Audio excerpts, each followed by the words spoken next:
up until now, I've really thought about nutrition as more about height and weight. But it's so much more than that. It's about also regulating and helping you to regulate your emotions and your feelings. It is. Food has a massive impact on the child's emotions, on everybody's emotions, but yes. definitely the child's emotions, right? So when the child eats the right food, they have more energy. They're more open to social interactions. They play more. They then grow more, right? So they will throw fewer tantrums. They will be less shy sometimes, right? They will play more, and therefore they will learn more.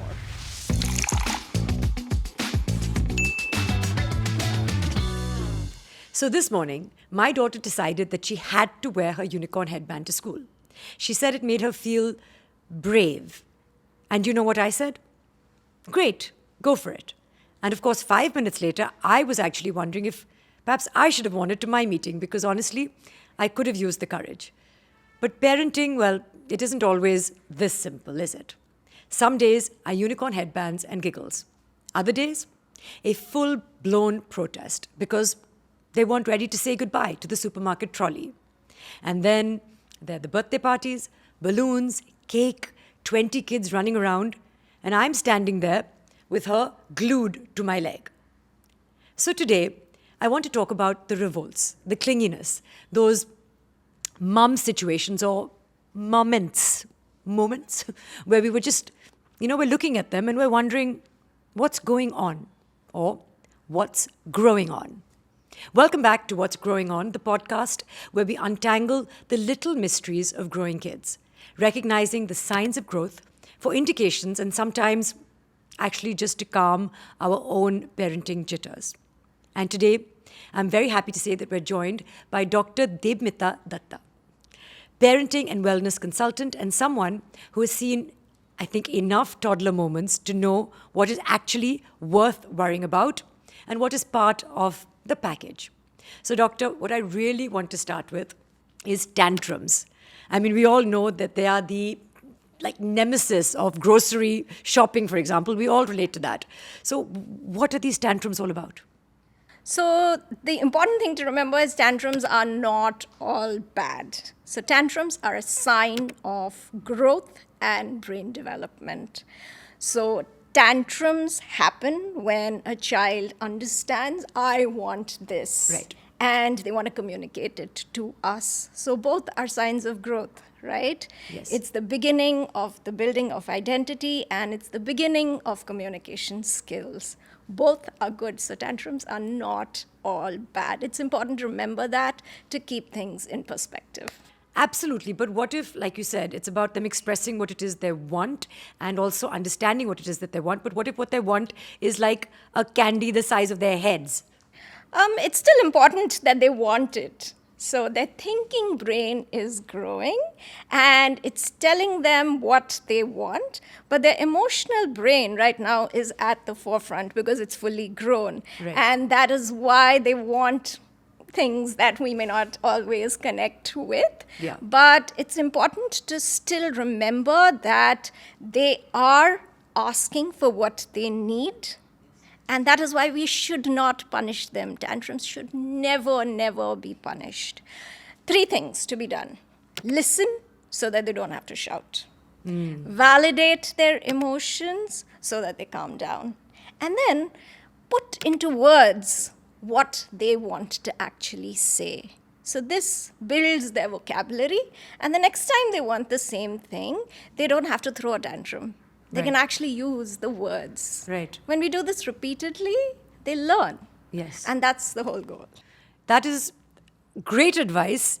I just feel like it is much easier said than done, especially when these tantrums tend to happen.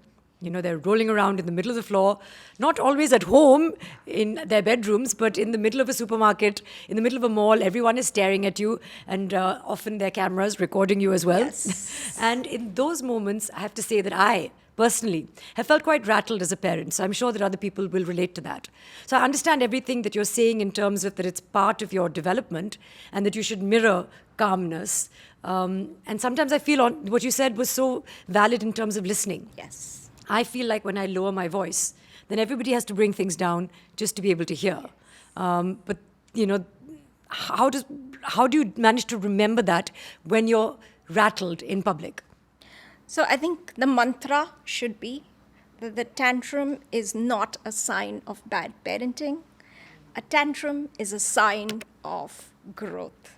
So as soon as you look at your child and you're like, wow, she's growing, you would calm down immediately, because in the end, that's what we want. We want our children to grow. We want them to develop, Yes. right? And if that is what is growing them, then we should participate in the growth instead of suppressing it with punishment. That is such an interesting perspective, just to change your perspective and say, okay, what's happening is self-expression.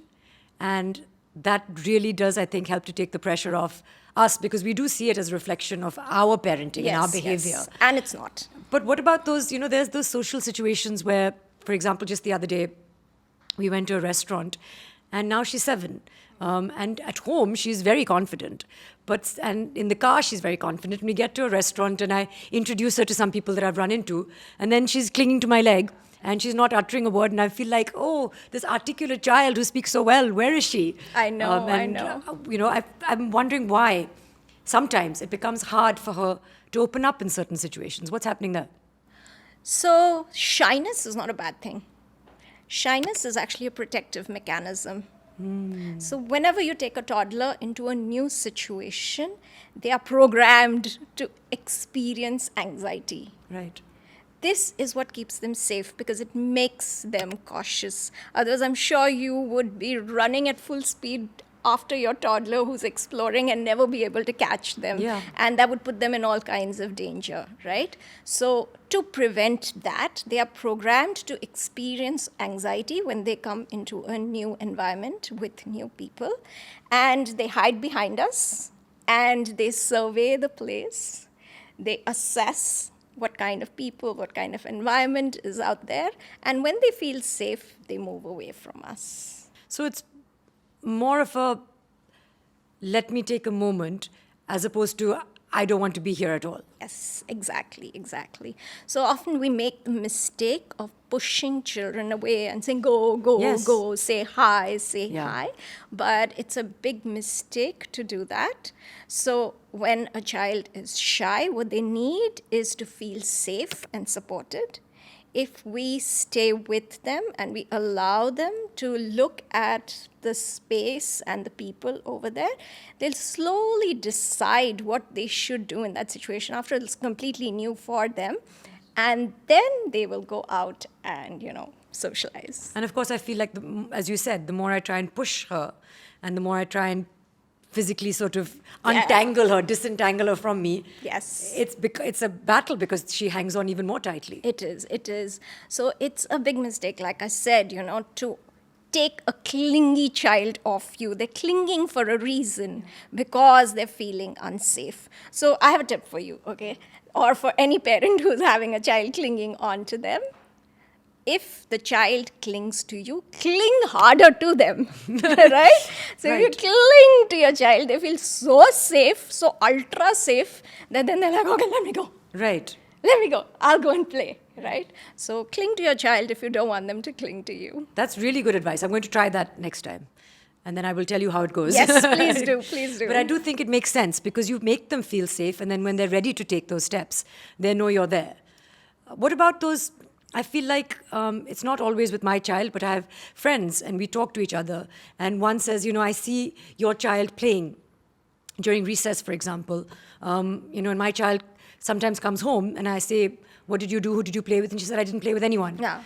Sometimes you observe children in the park and you see, okay, some children are interacting and playing and some are slightly more, I don't know if the right word is shy or a little more withdrawn. They want to observe, they take their time. So is that a social skill that is perhaps not growing? Is that something to be concerned about? No, so there's nothing wrong with shyness, right? Or, just being a little guarded and taking some time to come out. Just like adults, children are different. There are all kinds of children. One may be a social butterfly, one may be a little guarded and reserved, and both are absolutely fine. As long as children are growing and making progress in terms of social skills, there's nothing to be worried about. Okay, so whether they're in the middle of a game or they're still finding that right moment to join in. Both of them are equally valid. Both of them are sort of unique experiences. Yes, both are very, very Okay. normal.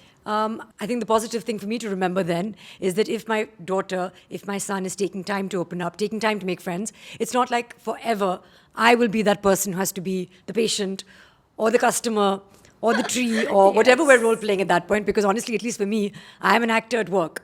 So role playing is exhausting at home. I know, I can imagine, but I'm sure you do it much better than all of us. Well, sometimes. So yeah, I would say your kids are really, really lucky that way. That's true. That's a good way of looking at it. Yeah, so yeah, I would envy you, right? You would do it so well. But we do it a lot, and we can really, there are times when I'm saying, do you want to read a book? Do you want to play something? And she can role play and she can pretend play, sometimes even just entirely by herself. Even today when I left home to come here to work, she was just in her room by herself. There was a dollhouse and she was playing and talking in a vacuum to herself. And that's all right to just pretend play. Absolutely, absolutely. So pretend play is one of the best ways to play, and it builds the brain like nothing else can.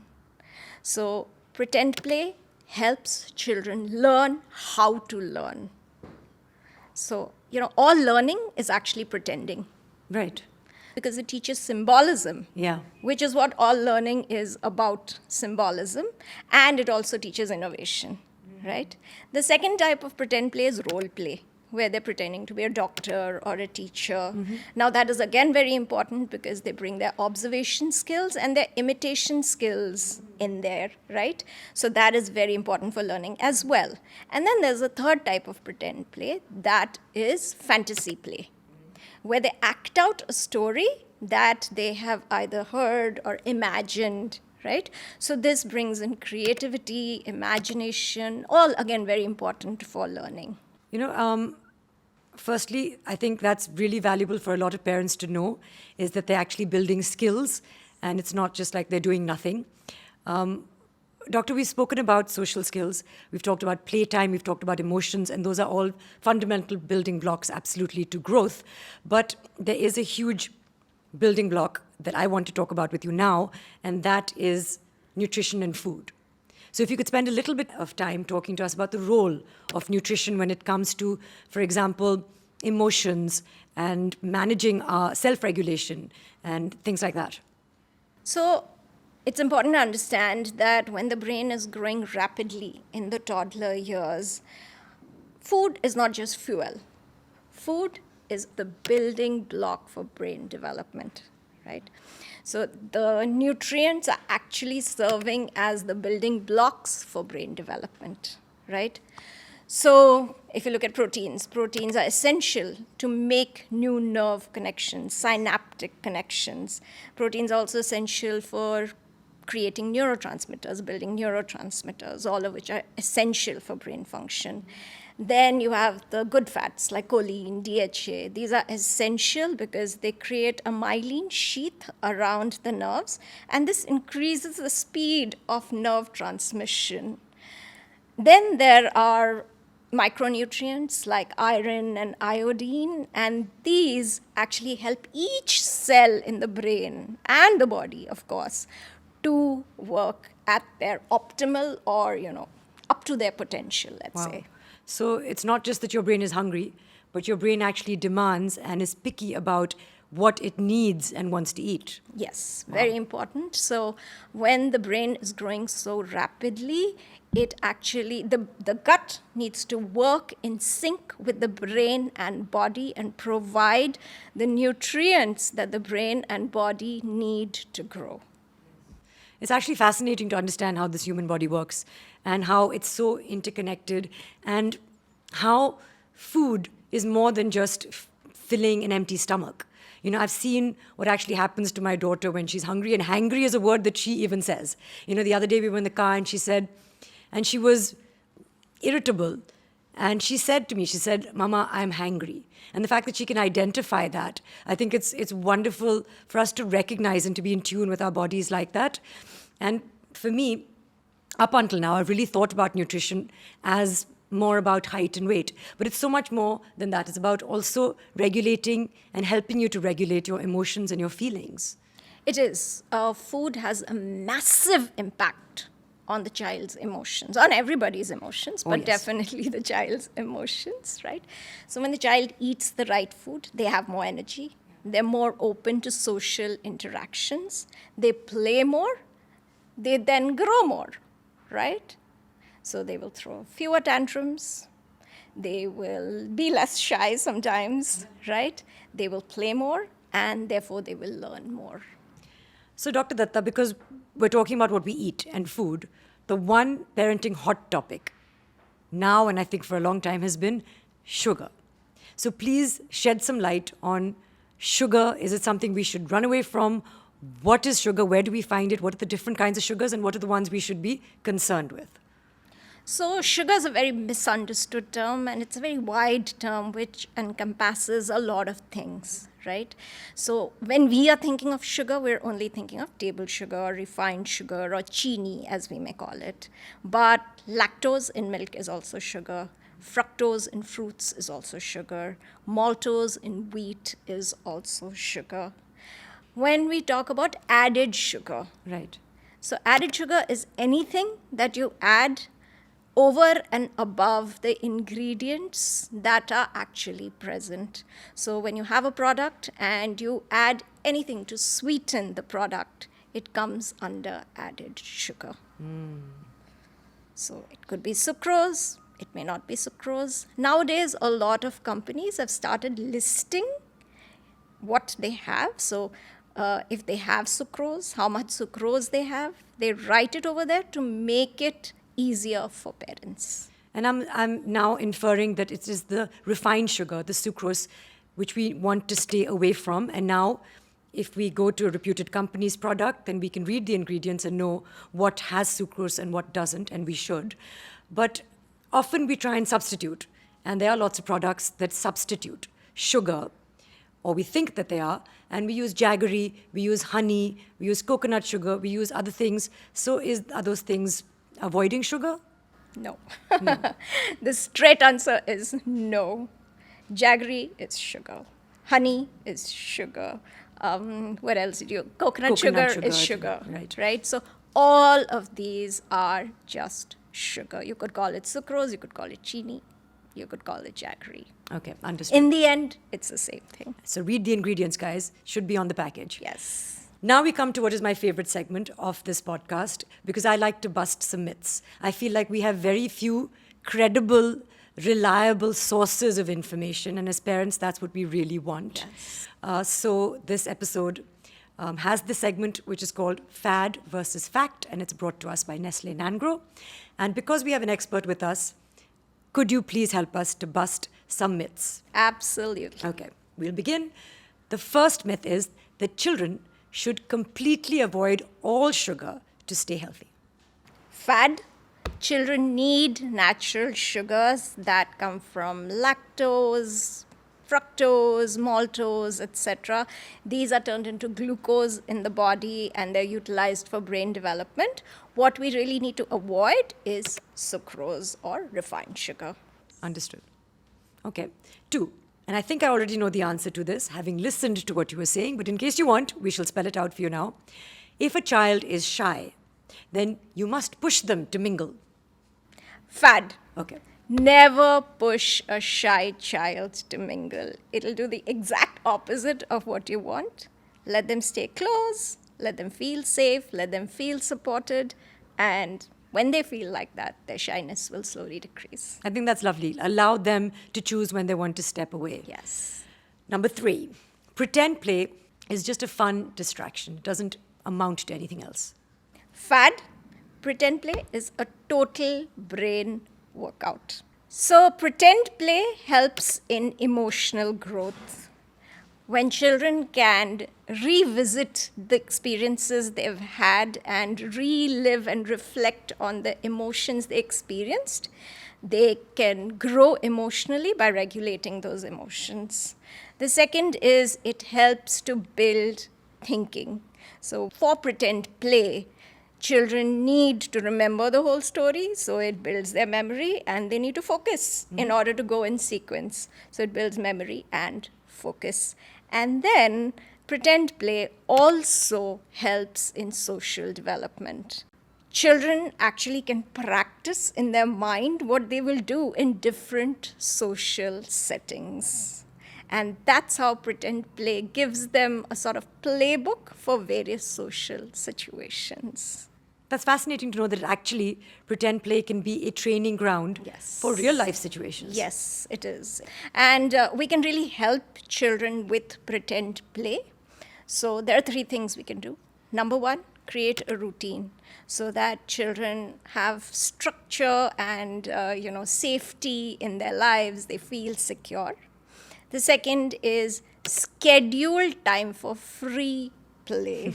So we're busy. Our children sometimes are busier than us. I guess. Yeah. So every day we need to schedule 2 or 3 hours of device-free, entertainment-free, activity-free, unstructured time for them to actually get into pretend play. 2 or 3 hours. Let's start with a more realistic goal. Because I don't think any parent will be able to not interrupt their child pretend playing for 3 hours. So the third thing, my suggestion would be to join them in pretend play. Exhausting. It's so tiring to play with your child. I can imagine, but very, very important, because when we play a role in their pretend play, we actually validate their pretend play. Yeah. We are not calling it useless. We're calling it useful. We're saying that it is leading to brain development. We're believing, so we're also telling them, and they will do it more, and they will learn more. Yeah. And one thing I do want to say is you don't have to be a professional actor to role play with your child. A lot of people feel very silly. Yes. Reading out stories, they feel awkward. But your child is not expecting any Oscar winner to turn up. They just want you. I agree. They have no, nothing to compare you with. No, exactly. Not yet. Not yet. Correct. Thank you so much. I think that was fun, and this is always the favorite part for me, this segment, because I think that when we hear it from an expert, sometimes we know these things. But when it is reinforced by a doctor, by an expert, then for some reason, it sits with us more easily. So today we have learned a lot. Thank you, doctor. We've learned, number 1, that tantrums are signs of a growing brain, making it an important sign of growth. Shyness has its own pace. Pretend play is important. And nutrition, it certainly shapes more than just your height and your weight. We already know that every child's journey is unique, and our role is to give them the right environment opportunities and, of course, the fuel to thrive. So that's all from us on this episode, but we would like to know what is on your mind. What is that next parenting puzzle that you would like us to talk about? Please do share it with us, and we will take it up in our next episode of What's Growing On.